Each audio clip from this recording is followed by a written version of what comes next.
सोचिए ज़रा, जब आप पाई पाई इकट्ठी करके सोना ख़रीदते हैं और आप उसी सोने को बाज़ार में बेचने जाएं और आपको पता चले कि जो सोना आपने ख़रीदा है वो तो नकली है या फिर मिलावटी है, तो क्या होगा?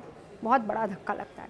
तो इन तमाम चीज़ों को, इन तमाम परेशानियों को रोकने के लिए और कम करने के लिए सरकार ने हॉलमार्किंग अनिवार्य कर दी। यानी कि सोना जो आप खरीदेंगे उसमें हॉलमार्किंग ज़रूर होनी चाहिए। बिना उसके सोना न तो बिकेगा और ना ही आप ख़रीद पाएंगे। ये आपकी सेफ्टी के लिए ही कदम उठाया गया है। अब ऐसे में बहुत ज़रूरी हो जाता है इस बात को भी समझना कि आप सोने की परख कैसे करें। ये बहुत मुश्किल है, इतना भी मुश्किल नहीं है, हम आपको समझाते हैं। सबसे पहला तो सोने को परखने के लिए सबसे पहली बात है, हर सोने की खरीद पर भारतीय मानक का मार्क होना बहुत ज़रूरी है।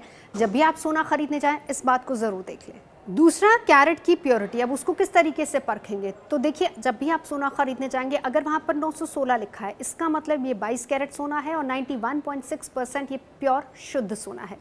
इसी तरीके से अगर वहाँ पर 750 लिखा होगा तो इसका मतलब ये कि ये 18 कैरेट है और 75% शुद्ध सोना आप ले रहे हैं।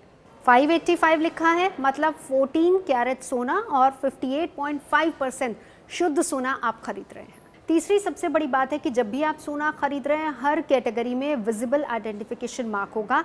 इसका मतलब ये है कि आपको ये पता चल जाएगा कि आप असली सोना खरीद रहे हैं। विजिबल आइडेंटिफिकेशन मार्क को इसलिए भी परखना है क्योंकि उसमें वो सोना कहाँ से हॉलमार्क्ड है उसका जिक्र भी उसमें होता है। और चौथा, उस विजिबल आइडेंटिफिकेशन मार्क का मतलब ये भी है कि आप किस ज्वेलर से खरीद रहे हैं सोना, और उस ज्वेलर का नंबर कोड उसमें मिलेगा आपको। असली हॉलमार्क पर तिकोना निशान होगा जो कि भारतीय मानक ब्यूरो का निशान होगा, और ये सोने की शुद्धता के निशान के ठीक बगल में आपको दिखेगा। और ज्वेलरी पर निर्माण का वक्त और उत्पादक का लोगो भी परखना चाहिए।